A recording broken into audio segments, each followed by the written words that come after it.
જય સ્વામી વિદ્યાર્થી મિત્રો, આપણે ફાઉન્ડેશન ની અંદર સાદા સમીકરણ આપણે જોઈ ગયા છે. હવે આપણો નેક્સ્ટ મુદ્દો છે એકમ પરિવર્તન. બરાબર. હવે ઘણા બધા વિદ્યાર્થીઓને એકમ પરિવર્તન આ શબ્દથી જાણકાર હશે અને ઘણા બધા વિદ્યાર્થીઓ જાણકાર નહીં હોય. એકમ પરિવર્તન એટલે શું? એક સરળ રીત મેં લખ્યું પણ છે, રૂપિયા, અંતર, સમય અને લીટર. આપણે સ્ટેપ બાય સ્ટેપ જોઈ લઈશું કઈ રીતે આપણે એકમ પરિવર્તન કરવાનું હોય છે. એટલે કે રૂપિયો છે, બરાબર, એક રૂપિયો એને મારે પેલા પૈસામાં ફેરવવું હોય. એક રૂપિયાનું પૈસામાં ફેરવવું હોય, રૂપિયાનું પૈસામાં. તો રૂપિયાનું પૈસામાં ફેરવવા માટે શું કરવું પડે? તો કે રૂપિયાને મારે 100 વડે ગુણવા પડે. તો શું કરવું એના?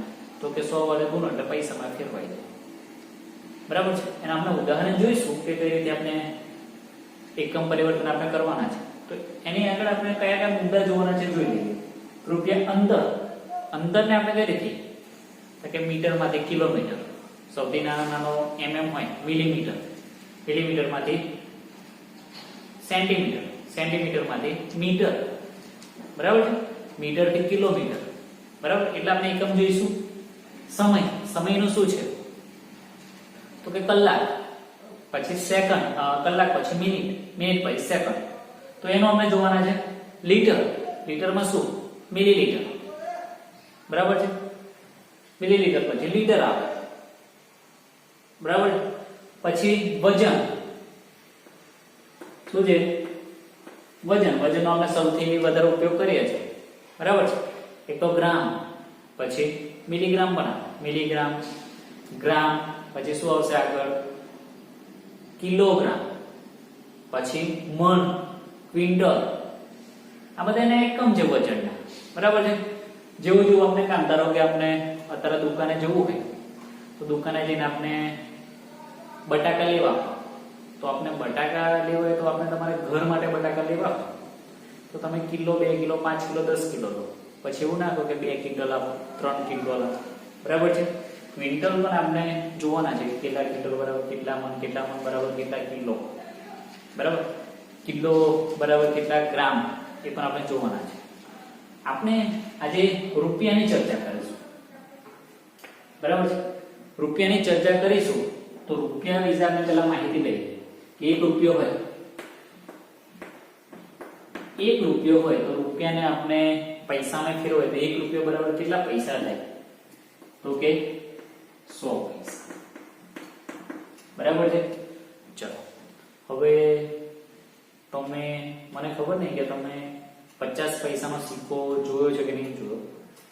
જે વિદ્યાર્થીઓ જોયો ના હોય તો તમારા પપ્પાને અથવા દાદાને પૂછવું કે 50 પૈસાનો સિક્કો હોય તો બતાવો, બરાબર. તો એની અંદર તમારે લખ્યું હશે આવું રમુભાઈ. અત્યારે કેમ રૂપિયાના સિક્કામાં 1 લખેલો હોય, 1 રૂપિયો એવું લખેલું હોય. શું લખેલું હોય? 1 રૂપિયો, બરાબર. તો 50 પૈસાના સિક્કામાં શું લખેલું હોય? 50 પૈસા. શું લખેલું હોય? 1 રૂપિયો અને 50 પૈસા.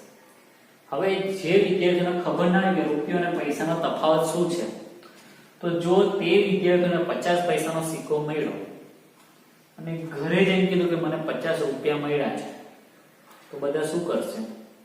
હસી લેશે થોડી વાર. હસવાનું કારણ શું છે? તો કે એમને ખબર છે કે રૂપિયો મોટો છે, પૈસા કેવા છે? નાના. જો તમને 50 પૈસાનો કોઈ જગ્યા પરથી સિક્કો મળ્યો તો 50 રૂપિયા છે એવું ના કહેવાય. 50 પૈસા એટલે શું? તો કે રૂપિયાનો બીજો ભાગ. શું કહેવાય? રૂપિયાનો બીજો ભાગ એટલે 50 પૈસા, બરાબર છે. તો એની જ આપણે માહિતી લેવાની છે કે રૂપિયાને પૈસામાં ફેરવો, પૈસાને આપણે રૂપિયામાં ફેરવીએ, બરાબર. કારણ કે આવું કોઈ વાર આપણી જોડે બને તો પછી આપણે દુકાનવાળા જઈને લો ચલો આટલા આપો. થોડો દુકાનવાળો કહેશે શું થયું છે આજે, કઈ સવાર સરખી પડી છે કે નહીં પડી, એવું આપણને પૂછે. તો એવું આપણે ના થાય એટલે ખૂબ જ ધ્યાનથી આપણે વિડીયો જોવાનો છે અને એની અંદર આપણે શીખવાનું છે કે રૂપિયાના પૈસા કેટલા થાય, પૈસાના રૂપિયા કેટલા થશે, બરાબર.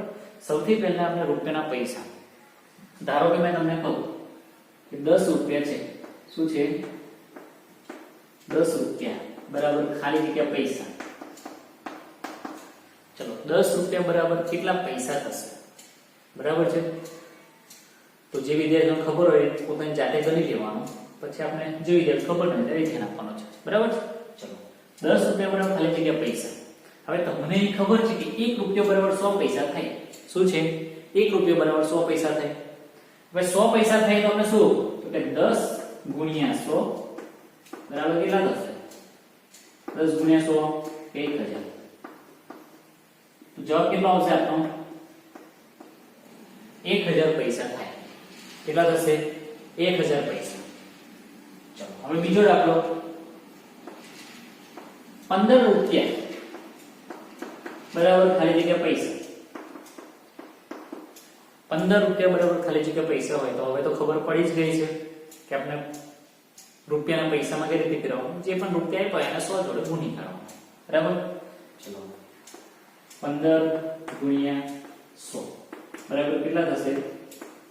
1500 પૈસા. શું થશે?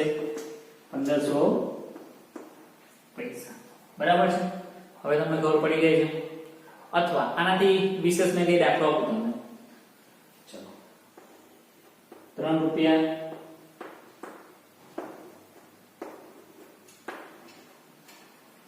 વત્તા 2 રૂપિયા બરાબર ખાલી જગ્યા પૈસા. શું કીધું? 3 રૂપિયા વત્તા 2 રૂપિયા બરાબર ખાલી જગ્યા પૈસા. તો શું થાય? તો કે 5 રૂપિયા એટલે 3 ને 2 5 રૂપિયા બરાબર ખાલી જગ્યા પૈસા. હવે તમે કરી શકો તો કે 5 હોય તો 5 ને 5 ગુણ્યા 100 કરશો એટલે કેટલા થશે? 500 પૈસા થશે. બરાબર.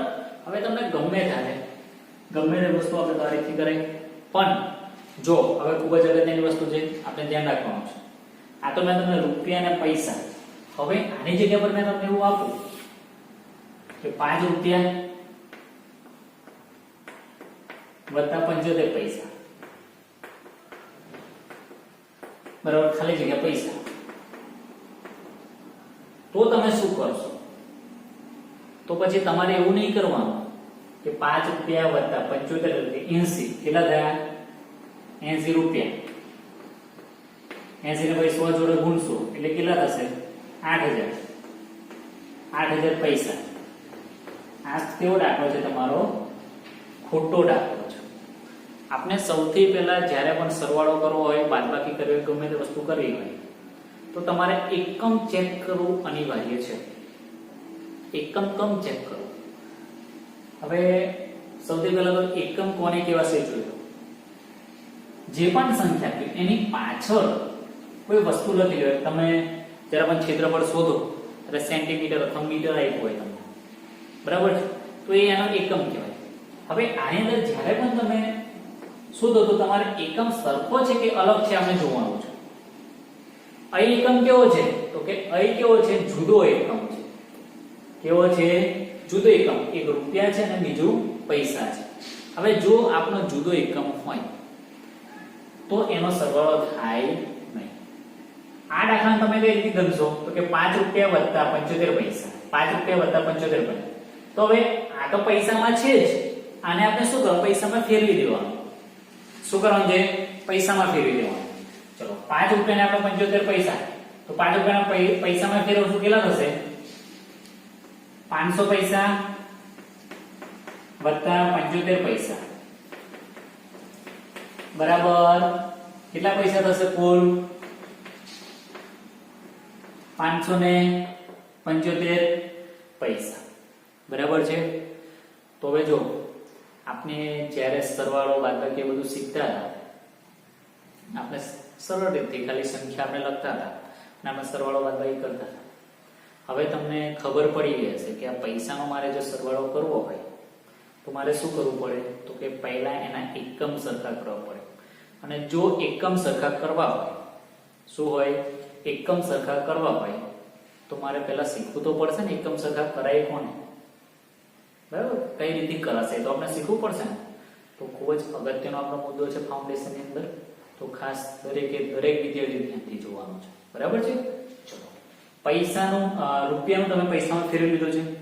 હવે આપણે પૈસાનું રૂપિયામાં ફેરવીએ ધારો કે બીજો એક દાખલો મેં તમને આપ્યો,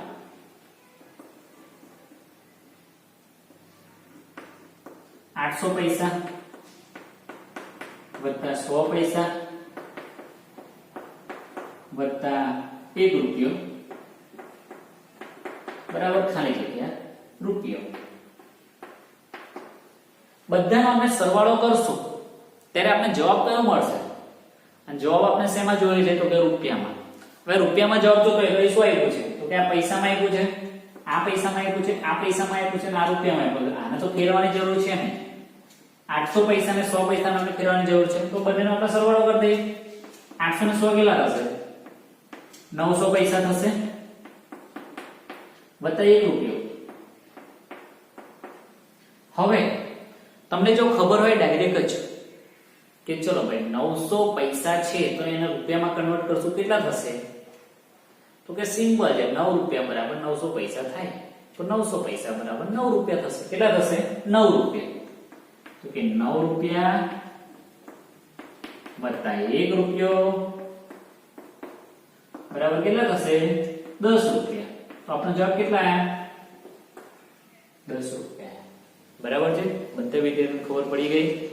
હવે તમને મેં જે પણ હોમવર્ક આપું એ આપણે ખાસ વિડિયો જોવાનો છે સૌથી પહેલા, પછી એ મુજબ તમારે કરવાનું છે. બરાબર છે? તો આ વિડિયોમાં આપણે આટલું જ રાખીએ છીએ. નેક્સ્ટ વિડિયોની અંદર આપણે અંતર સમય લીધેનું વજન બરાબર એ વસ્તુ જોવાના છે. એટલે ખાસ દરેકે દરેક વિદ્યાર્થી અંતરના કયા કયા એકમ છે એ પણ તમારે પોતાની જાતે ચેક કરી લેવાનું છે. બરાબર છે? તો હવે આટલું આપણે રાખીએ છીએ. હોમવર્ક તમને WhatsApp ની અંદર મેં મેસેજ કરી દઈશ, તો એ રીતે મત કરવાનું રહેશે. બરાબર છે? તો આટલું આપણે રાખીએ છીએ. જય સ્વામી.